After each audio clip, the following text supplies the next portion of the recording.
Question देख लेते हैं। झारखंड राज्य में कुल कितने राष्ट्रीय उद्यान हैं? तो अभी आपको पता है एक राष्ट्रीय उद्यान है जो कि बेतला राष्ट्रीय उद्यान है। झारखंड राज्य में कुल कितने वन्यजीव अभ्यारण्य हैं? तो एक राष्ट्रीय वन्यजीव अभ्यारण्य और 11 अन्य वन्यजीव अभ्यारण्य हैं। झारखंड राज्य के कितने प्रतिशत भूभाग पर राष्ट्रीय उद्यान, वन्यजीव अभ्यारण्य तथा जैविक उद्यानों का विस्तार है? तो झारखंड राज्य के कितने प्रतिशत पर? 2.63% पर क्या विस्तारित है? राष्ट्रीय उद्यान, वन्यजीव अभ्यारण्य तथा जैविक उद्यान। नेक्स्ट क्वेश्चन है, झारखंड राज्य में राष्ट्रीय उद्यान, वन्यजीव अभ्यारण्य तथा जैविक उद्यानों का विस्तार राज्य के कितने प्रतिशत संरक्षित वन क्षेत्र में से है? तो यहाँ पे संरक्षित वन क्षेत्रों में से कितने प्रतिशत जो है वो जीव अभ्यारण्य और जैविक उद्यान का विस्तार है, ये बताना है आपको। तो ये कितना हो जाएगा? 9%। नेक्स्ट सवाल है, भारत के प्रथम गज आरक्ष्य का विस्तार झारखंड के किस जिले में है? तो ये मेन तो पूर्वी सिंहभूम में बताए थे आपको, सरायकेला खरसावां का भी क्षेत्र आता है और पश्चिमी सिंहभूम का भी क्षेत्र आता है। तो गज अभ्यारण्य जो दालमा अभ्यारण्य था, ये लगभग सभी क्षेत्रों, ये तीनों क्षेत्रों को क्या करता है? कवर करता है। नेक्स्ट है, झारखंड में किस वर्ष देश के प्रथम गज आरक्ष्य की स्थापना की गई? तो ये 2001 में प्रथम गज आरक्ष्य की स्थापना की गई। नेक्स्ट क्वेश्चन है, झारखंड राज्य के किस क्षेत्र में जीवाश्म उद्यान विकसित किया गया है? तो कौन सा उद्यान होगा ये? राजमहल की पहाड़ी। नेक्स्ट सवाल है, झारखंड राज्य के वन्यजीव अभ्यारण्यों में कितने वर्षों हेतु वन्यजीव प्रबंधन योजना की शुरुआत की गई है? तो कितने? 10 वर्षों के लिए।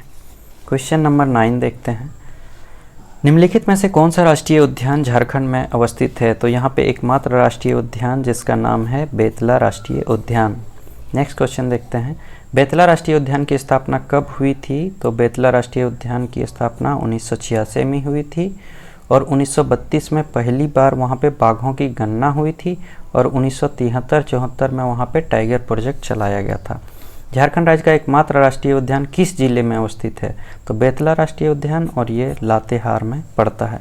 बेतला राष्ट्रीय उद्यान, इनमें से कौन से प्राणी पाए जाते हैं? तो बाघ, शेर और चीतल, ये तीनों इसमें पाए जाते हैं।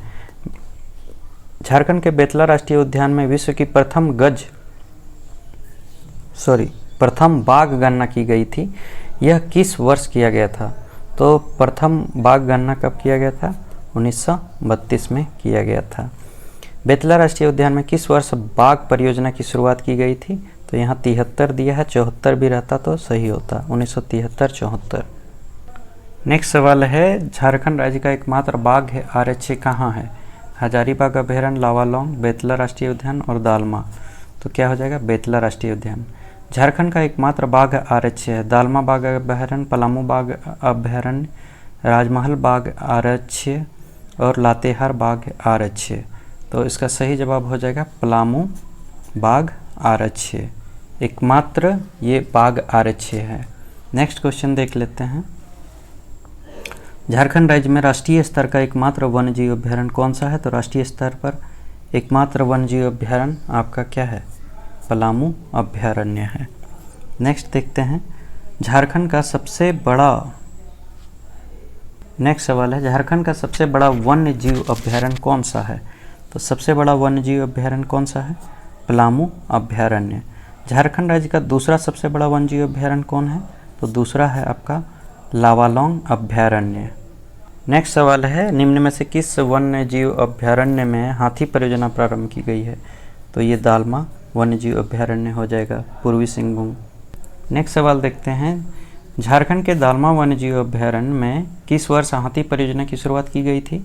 तो 1992 में हाथी परियोजना की शुरुआत की गई थी। निम्न में से कौन सा अभ्यारण्य प्रवासी पक्षियों के लिए प्रसिद्ध है? तो ये हो जाएगा उधवा पक्षी विहार, जो कि आपका कहाँ पड़ता है? साहेबगंज। ये किसके लिए फेमस है? तो अभ्यारण्य प्रवासी पक्षियों के लिए। नेक्स्ट सवाल, प्रवासी पक्षियों के लिए प्रसिद्ध उधवा पक्षी विहार झारखंड राज्य के किस जिले में है? तो ये तो पता है आपको कि कहाँ पे है? साहेबगंज में है। नेक्स्ट क्वेश्चन देखते हैं, झारखंड का कौन सा वन्यजीव अभ्यारण्य विलुप्त प्राय प्रजाति के संरक्षण हेतु है? तो ये कौन सा है? तो महुआ टाड़ अभ्यारण्य। कहाँ पड़ता है? लातेहार में पड़ता है। नेक्स्ट सवाल है, हरी पहाड़ी नामक झील झारखंड के किस अभ्यारण्य के बीच में अवस्थित है? तो ये तोंपचाची अभ्यारण्य हो जाएगा। नेक्स्ट सवाल है सही मिलान करना है। महुआ टांड़ अभ्यारण्य कहाँ हो जाएगा?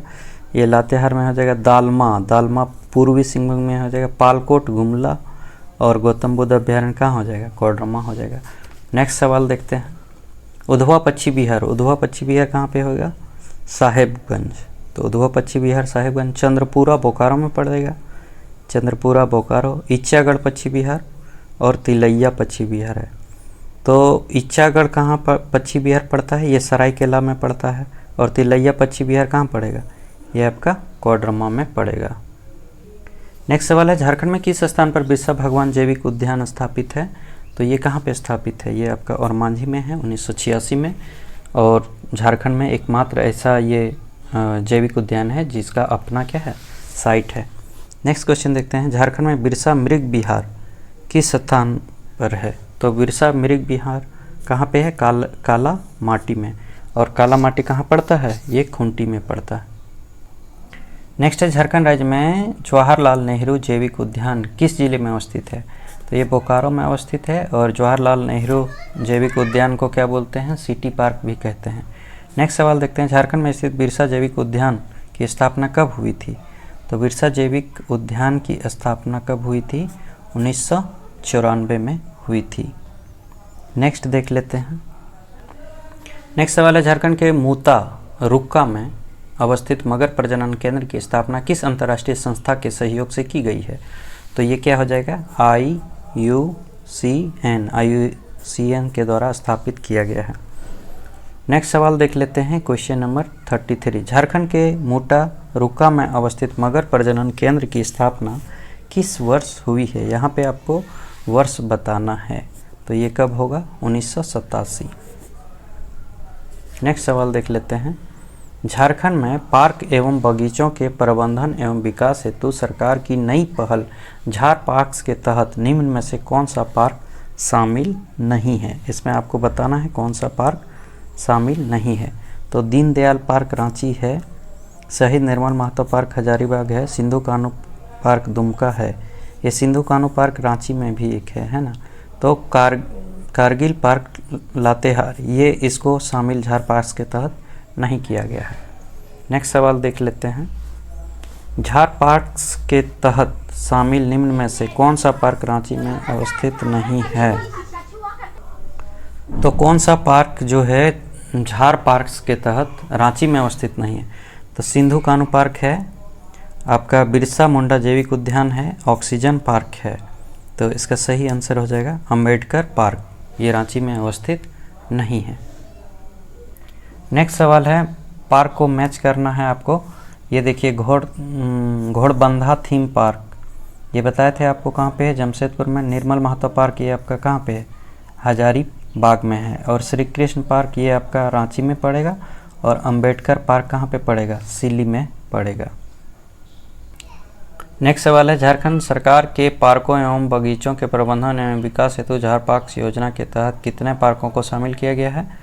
तो टोटल 10 पार्कों को शामिल किया गया है। झारखंड जैव विविधता बोर्ड की स्थापना किस वर्ष की गई है? ये आपको बताना है। तो कब स्थापना की गई है झारखंड जैव विविधता बोर्ड की स्थापना? ये 2007 में की गई है। झारखंड जैव विविधता बोर्ड का उद्देश्य है, क्या उद्देश्य है? राज्य में जैव विविधता का संरक्षण करना, जैव विविधता के सतत घटकों का उपयोग सुनिश्चित करना, जैव विविधता के लाभों को उचित एवं समान वितरण सुनिश्चित करना। उपरोक्त में से सभी। थैंक यू दोस्तों। नमस्कार दोस्तों, आज हम लोग देखेंगे राष्ट्रीय उद्यान और वन्य जीव अभ्यारण्य।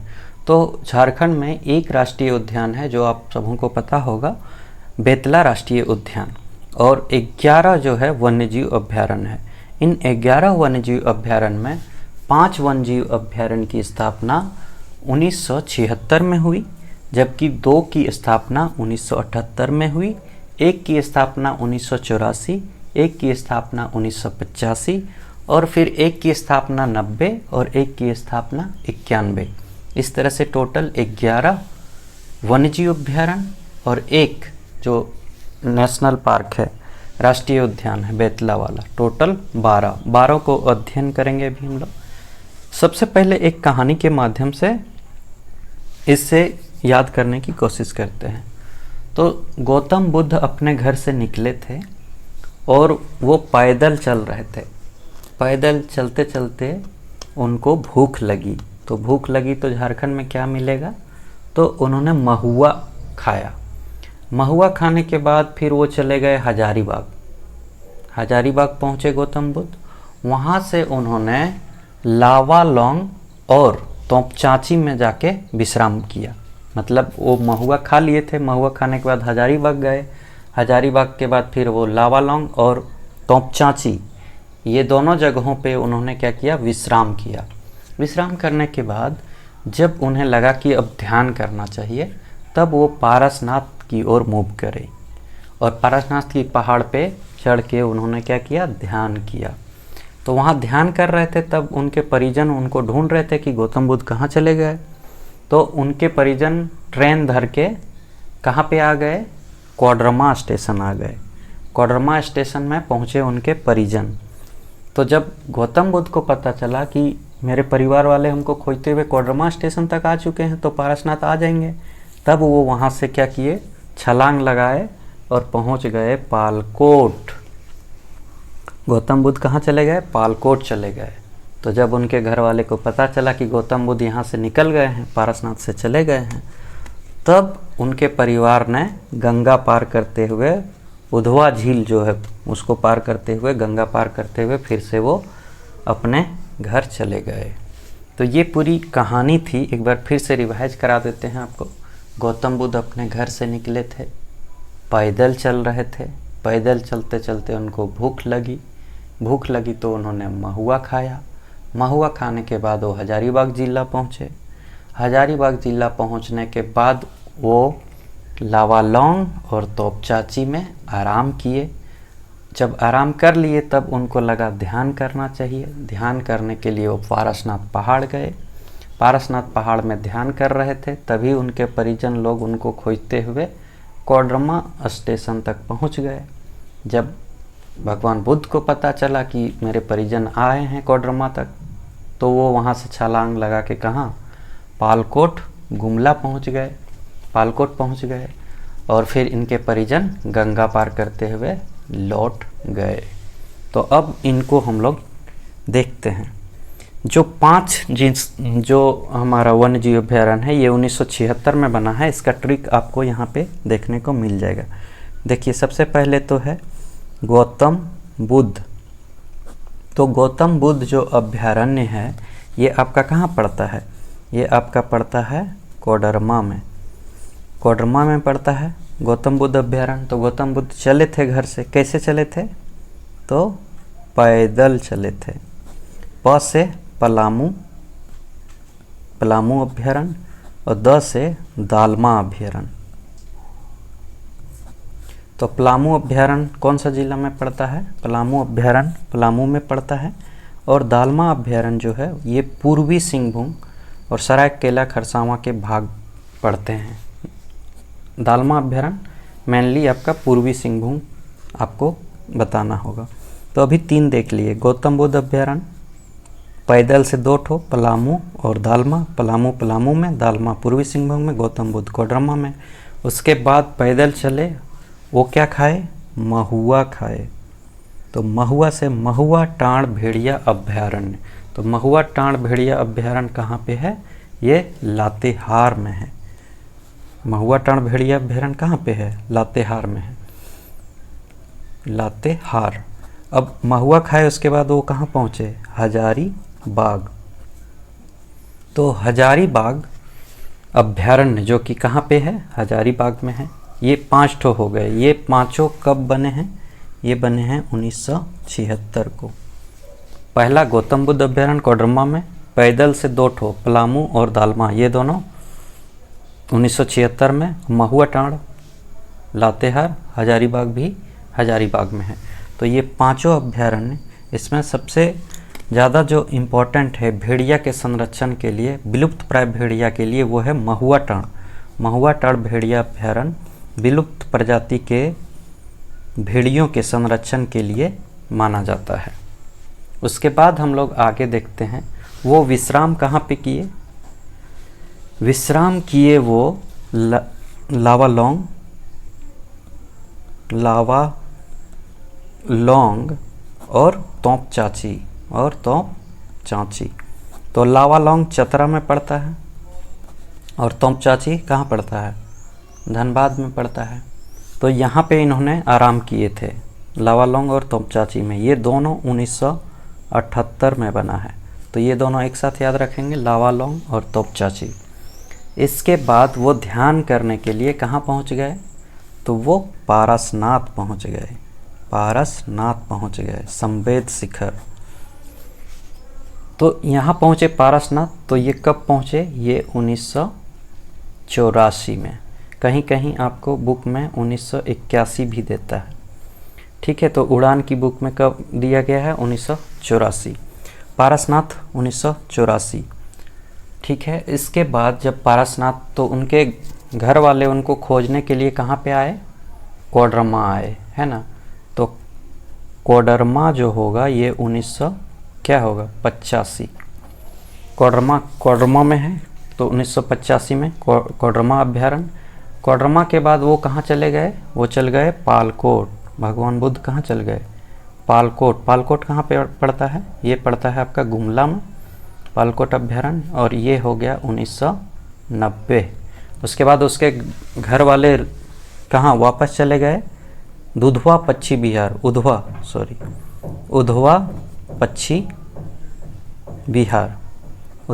बिहार कहाँ पड़ता है? ये गंगा नदी के करीब, जो कि साहेबगंज है, तो साहेबगंज में पड़ता है। और ये कब? 1991 में। तो अभी हमने क्या क्या देखा? अभी हमने देखा 1976 में कितने? 1976 में 5। पहला बताइए, गौतम बुद्ध अभ्यारण्य, जो कि कहाँ पे पड़ेगा? गौतम बुद्ध अभ्यारण्य कोडरमा पे पड़ेगा। दूसरा, पैदल चले प से पलामू अभ्यारण्य, पलामू में पड़ेगा। तीसरा, द से दालमा अभ्यारण्य, पूर्वी सिंहभूम। उसके बाद महुआ खाई महुआ टाड़ा अभ्यारण्य कहाँ पे पड़ेगा? ये पड़ेगा आपका लातेहार में। उसके बाद वो कहाँ गए? हजारीबाग जिला पहुँचे। तो हजारीबाग में पहुँचे पड़ेगा। ये 5 याद हो गए। अब 1978 में 2 ठो याद करेंगे हम लोग। इसमें पहला है लावा लौंग कहाँ पे है? ये चतरा में है। और दूसरा याद करेंगे यहाँ से तोंप चाची कहाँ पे है? ये धनबाद में है। उसके बाद विश्राम करने के बाद वो ध्यान की और कहाँ पहुँचे? पारसनाथ। तो पारसनाथ कहाँ पे है? 1984 में पहुँचे पारसनाथ। अब उनके घर वाले खोजते हुए कहाँ आए? कोडरमा आए। तो कोडरमा कब आए? 1985 में। ठीक है, उसके बाद भगवान बुद्ध पारसनाथ से कहाँ चले गए? पारसनाथ से चले गए पालकोट कहाँ पड़ता है? ये पड़ता है गुमला में। और पालकोट कब पहुँचे? 1990 में। अब उनके घर वाले जो कोडरमा तक आए थे, ये रिटर्न कहाँ चले जाएंगे? साहेबगंज होते हुए। तो उधवा पच्छी बिहार या उधवा झील पच्छी बिहार, जो कि कहाँ पे है? साहेबगंज में है। कहाँ पे है? साहेबगंज में है। और ये कब यहाँ से चले गए? 1991 में चले गए। तो इस तरह से 11 हम लोगों ने वन्यजीव अभ्यारण्य याद कर लिया है। इसके बाद एकमात्र जो हमारा राष्ट्रीय उद्यान है वो है हमारा बेतला राष्ट्रीय उद्यान। बेतला राष्ट्रीय उद्यान। और बेतला राष्ट्रीय उद्यान, इसमें बेतला का फुल फॉर्म पूछता है। बेतला का फुल फॉर्म, बी से होता है बाइसन, ई से होता है एलिफेंट, टी से होता है टाइगर, एल से होता है लियोपार्ड, ए से होता है एक्सिस। तो ये बेतला का फुल फॉर्म अगर पूछे तो आप बता सकते हैं। बी से bison, elephant, tiger, leopard, axis. Betla राष्ट्रीय उद्यान जो बना है, ये बना है 10 सितंबर 1986। नमस्कार दोस्तों, बेतला राष्ट्रीय उद्यान जो बना है ये कब बना है? 10 सितंबर 1986 को। 10 सितंबर 1986 को बेतला राष्ट्रीय उद्यान, जो कि किस डिस्ट्रिक्ट में पड़ता है ये पड़ता है आपका लातेहार जिला में, लातेहार डिस्ट्रिक्ट में पड़ता है। यहाँ पे सबसे पहले विश्व में सबसे पहले 1932 में बाघों की गणना की गई थी। किसकी गणना की गई थी? बाघों की सबसे पहले गणना 1932 में की गई थी। कहाँ पे की गई थी? बेतला राष्ट्रीय उद्यान में। और यहाँ पे 1973-74 में टाइगर प्रोजेक्ट चलाया गया था। क्या चलाया गया था? बाघ परियोजना। तो 1932 में बाघ की पहली गणना कहाँ हुई थी? पूरे विश्व में, बेतला राष्ट्रीय उद्यान में। और 1973-74 में बाघ परियोजना, जिसको टाइगर प्रोजेक्ट भी कहते हैं, टाइगर प्रोजेक्ट चलाया गया था। कहाँ पे चलाया गया था? ये भी आपका बेतला राष्ट्रीय उद्यान में चलाया गया था। यह झारखंड का एकमात्र टाइगर रिजर्व है। झारखंड में एकमात्र पलामू वन्यजीव अभयारण्य राष्ट्रीय स्तर का है तथा से सभी राज्य स्तरीय है। पलामू अभयारण्य राज्य का सबसे बड़ा अभयारण्य है। तो पलामू अभयारण्य जो है, पलामू अभयारण्य, इसकी कितनी एरिया है? 753 वर्ग किलोमीटर। 753 वर्ग किलोमीटर। ये सबसे बड़ा अभयारण्य है, पलामू अभयारण्य। दूसरे नंबर पे कौन आता है? दूसरे नंबर पे आएगा लावालौंग अभयारण्य, जो कि चतरा में है, लावालौंग। तो ये दूसरा सबसे बड़ा अभयारण्य है। और इसकी अगर क्षेत्रफल की बात करें तो ये 211 वर्ग किलोमीटर में फैला हुआ है। इसके बाद तीसरा में अगर आप देखें तो तीसरा में आपका फिर हजारीबाग आ जाएगा, जो कि 186 है। यहाँ पे जो दालमा वन्यजीव अभयारण्य था, जो कि आपका कहाँ पे पड़ता है? दालमा पूर्वी सिंहभूम में पड़ता है। ये हाथी के लिए फेमस है ना। और यहाँ पे प्रोजेक्ट हाथी की भी शुरुआत की गई थी। तो दालमा वन्यजीव अभयारण्य, जो कि पूर्वी सिंहभूम में है, 1992 में, कब? 1992 में एशियाई हाथियों के स्वस्थानीय संरक्षण, मतलब कि इन सीटू हेतु हाथी परियोजना चलाया गया था। तो 1992 में एलिफेंट प्रोजेक्ट कहाँ पे चलाया गया था? हाथी परियोजना कहाँ पे चलाया गया था? हाथी परियोजना आपका दालमा अभयारण्य में चलाया गया था। एक क्वेश्चन पूछता है, हरी पहाड़ी कहाँ पे है? हरी पहाड़ी, तो ये हरी पहाड़ी तोमचांची जो अभी बताए थे, तोमचांच अभयारण्य है ना, तोमचांची अभयारण्य, जो कि कहाँ पे पड़ता है? धनबाद में पड़ता है। इसी के बीच में ये हरी पहाड़ी फेमस है। और एक तो बता दिए आपको कि महुआ टांड जो है वो विलुप्त प्राय भेड़िया प्रजाति के संरक्षण के लिए है। इसके अलावा और भी जो जैविक उद्यान है उसके बारे में हम लोग देख लेते हैं। जैविक उद्यान में पहला आता है आपका बिरसा भगवान जैविक उद्यान। ये कहाँ पे है? ये ओरमांझी में पड़ता है। ओरमांझी रांची से कुछ दूरी पे है। तो ये चकला ओरमांझी में पड़ता है। अब बिरसा जैविक उद्यान जो है ये कब बना है? ये बना है 1994 में, 1994 में। और ये जो बिरसा भगवान जैविक उद्यान है, जो कि ओरमांझी में है, ये किस नदी के किनारे है? तो ये सपही नदी के किनारे है। सपही नदी के किनारे ओरमांझी है। और यह देश का चौथा चिड़ियाघर है जिसका अपना वेबसाइट है। वेरी वेरी इम्पोर्टेंट, इनका अपना क्या है? वेबसाइट है। और इसके परिसर में देश का सबसे बड़ा मछली घर भी है। मछली घर भी कहाँ है? मछली घर भी आपका ओरमांझी में है। और इसका जो शिलान्यास हुआ था ये 2017 में हुआ था। इसके अलावा हम लोग देख लेते हैं विरसा मृग विहार। विरसा मृग विहार, मृग मतलब हिरन, विरसा मृग विहार। विरसा मृग विहार जो है ये कहाँ पे पड़ता है, तो काला माटी में पड़ता है। ये काला माटी कहाँ पे है, काला माटी आपका खूंटी में पड़ता है। कहाँ पे पड़ता है, खूंटी। तो काला माटी कहाँ पे पड़ता है, ये आपका खूंटी में पड़ता है। यहाँ पे हिरण प्रजनन हेतु प्राकृतिक आवास है। सांभर व चीतल का प्रजनन व संरक्षण भी यहाँ पे होता है। इसके अलावा एक इम्पॉर्टेंट है मगर प्रजनन केंद्र, मगर प्रजनन केंद्र।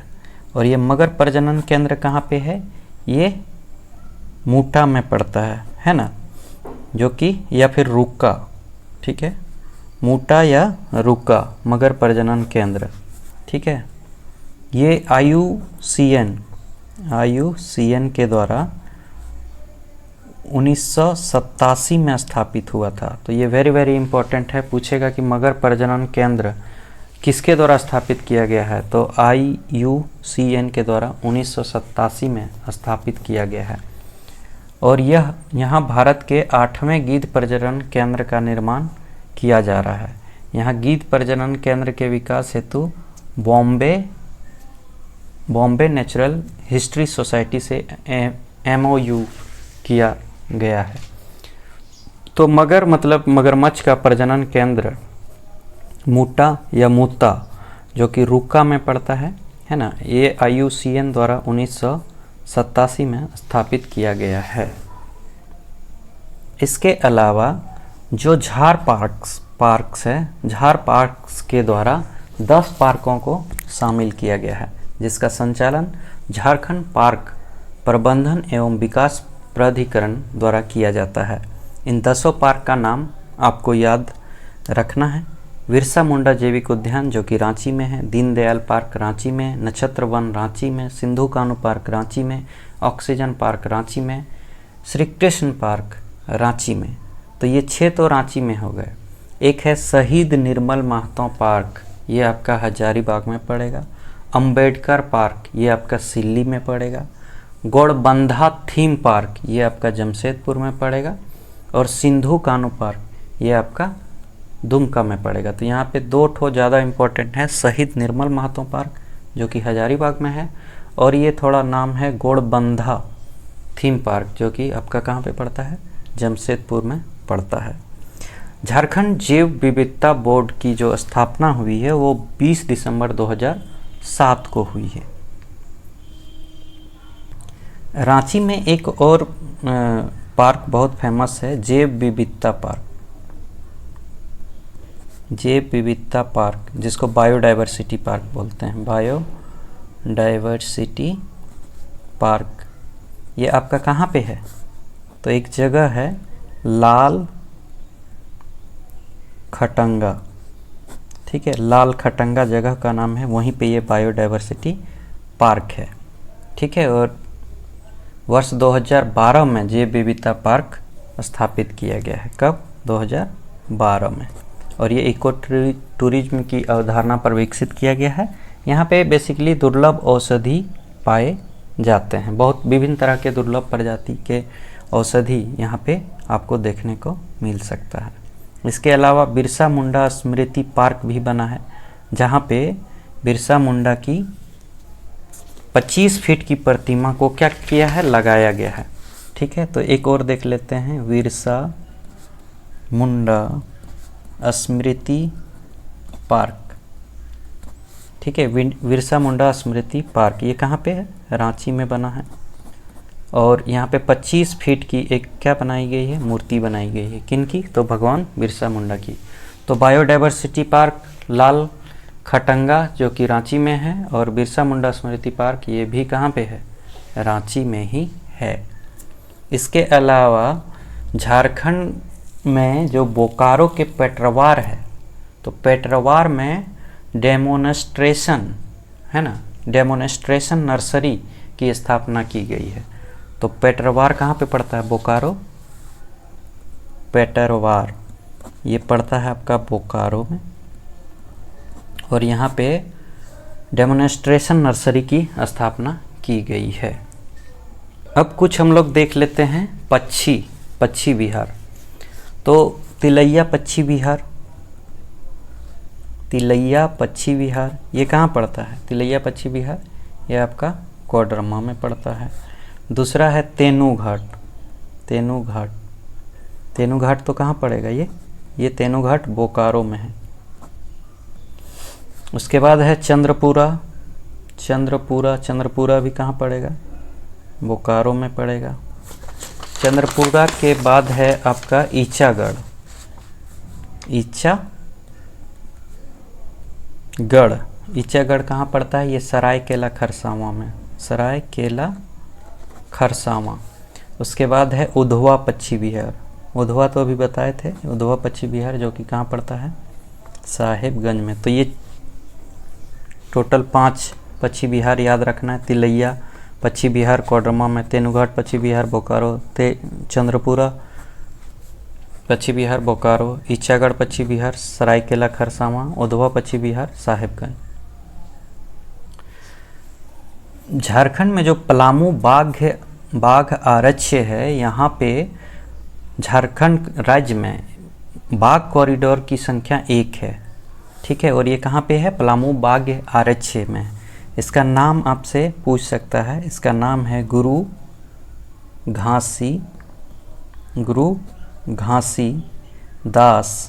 Ghasidas Palamu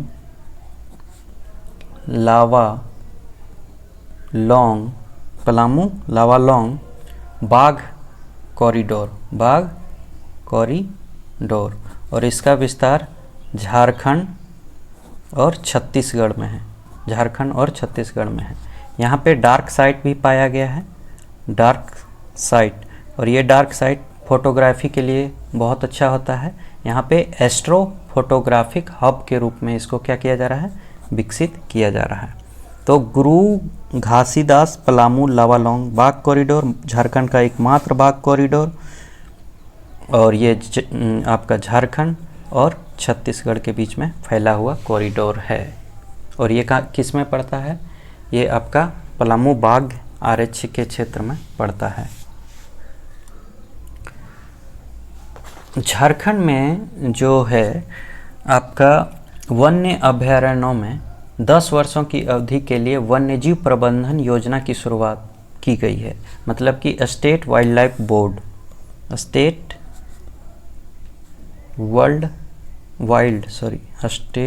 wild life board, इसकी स्थापना की गई है।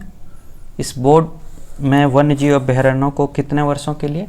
10 वर्षों की अवधि के लिए, 10 वर्षों की अवधि के लिए ये बोर्ड की स्थापना की गई है। और इसमें कितने सदस्य होंगे? इसमें सदस्य होंगे 10 सदस्य होंगे, 10 सदस्य होंगे इसमें स्टेट वाइल्ड लाइफ बोर्ड में। और इसका जो पदेन अध्यक्ष होगा, इसका जो हेड होगा पदेन अध्यक्ष, है ना, वो कौन होगा? सीएम होगा, यानी कि मुख्यमंत्री। तो ठीक है, झारखंड सरकार द्वारा राज्य के वन्यजीव अभयारण्यों में 10 वर्षों की अवधि के लिए क्या शुरुआत की गई है? वन्य जीव प्रबंधन योजना, स्टेट वाइल्ड लाइफ बोर्ड। और जिसमें कितने सदस्य होंगे? 10 सदस्य होंगे। और जिसका पदेन अध्यक्ष जो होगा वो कौन होगा? सीएम होगा। आइए